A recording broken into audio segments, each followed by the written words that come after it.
Hi hello ನಮಸ್ಕಾರ ಸ್ನೇಹಿತರೆ, ಅನ್ವೀಕ್ಷಣ ಚಾನಲ್ಗೆ ಸ್ವಾಗತ. ಇವತ್ತು ನಾನು ನುಗ್ಗೆಕಾಯಿ ಸಾಂಬಾರ್ ಮಾಡೋದನ್ನ ತೋರಿಸ್ತಾ ಇದ್ದೀನಿ, ಸ್ವಲ್ಪ ಡಿಫ್ರೆಂಟ್ ಸ್ಟೈಲಲ್ಲಿ. ಓಕೆ, ಹೇಗೆ ಮಾಡೋದು ನೋಡೋಣ ಬನ್ನಿ.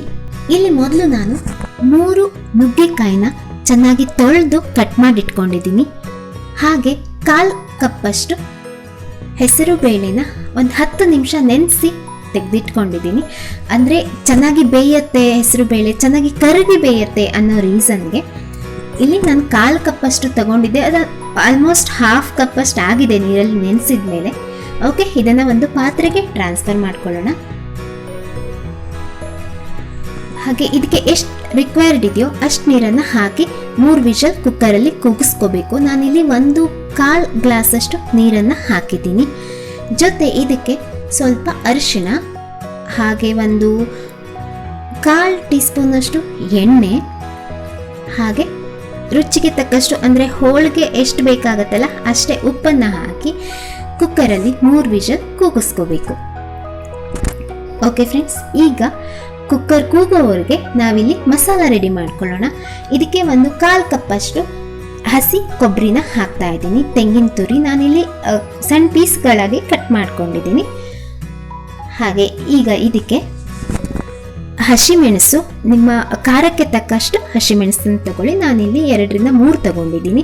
ಹಾಗೆ ಒಂದು ಸ್ವಲ್ಪ ಹುಣಸೆ ಹಣ್ಣು, ಜೊತೆ 8ರಿಂದ 10 ಬೆಳ್ಳುಳ್ಳಿ ಎಸಳುಗಳು, ಜೊತೆ 1 ಟೀ ಸ್ಪೂನ್ ಜೀರಿಗೆ, ಹಾಗೆ 1 ಟೀ ಸ್ಪೂನ್ ಕೊತ್ತಂಬರಿ, ಜೊತೆ ಒಂದು ಸ್ವಲ್ಪ ಅಂದರೆ 1/4 ಟೀ ಸ್ಪೂನ್ನಷ್ಟು ಎಳ್ಳನ್ನು ಹಾಕ್ತಾ ಇದ್ದೀನಿ. ಲಾಸ್ಟಲ್ಲಿ ಕೊತ್ತಂಬರಿ ಸೊಪ್ಪು ಸ್ವಲ್ಪ ಜಾಸ್ತಿ ಇದ್ರೂ ಚೆನ್ನಾಗಿರುತ್ತೆ. ನಾನಿಲ್ಲಿ ಒಂದು ಸ್ವಲ್ಪ ತಗೊಂಡಿದ್ದೀನಿ ಅಷ್ಟೇ. ಜೊತೆಗೆ ಒಂದು ಸ್ವಲ್ಪ ನೀರನ್ನು ಹಾಕಿ ಚೆನ್ನಾಗಿ ರುಬ್ಕೋಬೇಕು. ಓಕೆ, ಈಗ ರುಬ್ಕೊಂಡಾಗಿದೆ, ನೀಟಾಗಿ ಪೇಸ್ಟ್ ಆಗಿದೆ ನೋಡಿ. ನುಗ್ಗೆಕಾಯಿ ಹೋಳು ಹಾಗೆ ಹೆಸರು ಬೇಳೆ 2 ಕೂಡ ಚೆನ್ನಾಗಿ ಬೆಂದಿದೆ. ಈಗ ಇದಕ್ಕೆ ರುಬ್ಬಿಟ್ಟಿರೋ ಮಿಶ್ರಣನ ಹಾಕ್ತಾ ಇದ್ದೀನಿ. ಇದಕ್ಕೆ ಸ್ವಲ್ಪ ನೀರನ್ನು ಸೇರಿಸ್ಬಿಟ್ಟು ಅದನ್ನು ಕೂಡ ನಾನು ಹಾಕ್ತಾ ಇದ್ದೀನಿ. ನಿಮಗೆ ನೀರು ಎಷ್ಟು ಬೇಕೋ ಅಷ್ಟು ನೋಡಿಕೊಂಡು ಹಾಕ್ಕೋಬೋದು. ಈಗ ಇದಕ್ಕೆ 1/4 ಟೀ ಸ್ಪೂನ್ನಷ್ಟು ಅರಿಶಿನ, ಹಾಗೆ ರುಚಿಗೆ ತಕ್ಕಷ್ಟು ಉಪ್ಪು, ಜೊತೆ 1/4 ಟೀ ಸ್ಪೂನ್ನಷ್ಟು ಸಕ್ಕರೆನ ಹಾಕ್ತಾ ಇದ್ದೀನಿ. ಈಗ ಇದನ್ನು ಚೆನ್ನಾಗಿ ಮಿಕ್ಸ್ ಮಾಡಿ 3ರಿಂದ 4 ನಿಮಿಷ ಮೀಡಿಯಂ ಉರಿಯಲ್ಲಿ ಕುದಿಸ್ಕೋಬೇಕು. ಓಕೆ ನೋಡಿ, ಚೆನ್ನಾಗಿ ಕುದೀತಾ ಇದೆ ಇವಾಗ. ಈಗ ಇದಕ್ಕೊಂದು ಸಣ್ಣ ಒಗ್ಗರಣೆನ ಕೊಟ್ಕೊಳ್ಳೋಣ. ಮೊದಲು ಇದಕ್ಕೆ 1 ಟೀ ಸ್ಪೂನ್ನಷ್ಟು ತುಪ್ಪನ ಹಾಕ್ತಾ ಇದ್ದೀನಿ. ಹಾಗೆ ಅರ್ಧ ಟೀ ಸ್ಪೂನ್ನಷ್ಟು ಎಣ್ಣೆನ ಹಾಕ್ತಾ ಇದ್ದೀನಿ. ಜೊತೆ ಎಣ್ಣೆ ಕಾದ ನಂತರ 1/4 ಟೀ ಸ್ಪೂನ್ ಸಾಸಿವೆ ಚಿಟಪಟ ಅಂದಮೇಲೆ ಸ್ವಲ್ಪ ಕರಿಬೇವಿನ ಸೊಪ್ಪು ಹಾಕಿ, ಈಗ ಇದಕ್ಕೆ ಉದ್ದುದ್ದ ಸ್ಲೈಸಸ್ ಆಗಿ ಕಟ್ ಮಾಡಿಟ್ಕೊಂಡಿರೋ ಈರುಳ್ಳಿನ, ಅದೊಂದು ಮೀಡಿಯಂ ಸೈಜ್ ಇದೆ, ಹಾಕ್ತಾ ಇದ್ದೀನಿ. ಇದು ಗೋಲ್ಡನ್ ಬ್ರೌನ್ ಬರೋವರೆಗೂ ಚೆನ್ನಾಗಿ ಫ್ರೈ ಆಗಬೇಕು.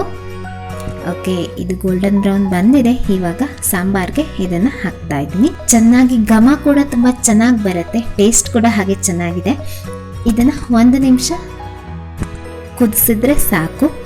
ಸೊ ಈಗ ಬಿಸಿ ಬಿಸಿಯಾದ ಸಾಂಬಾರ್ ರೆಡಿ ಆಗಿದೆ. ಇದನ್ನು ನೀವು ಬಿಸಿ ಅನ್ನ ಇಲ್ಲ ರೋಟಿ ಇಲ್ಲ ಚಪಾತಿ ಇಲ್ಲ ಕಡಕ್ ರೋಟಿಗಂತೂ ತುಂಬಾ ಚೆನ್ನಾಗಿರುತ್ತೆ.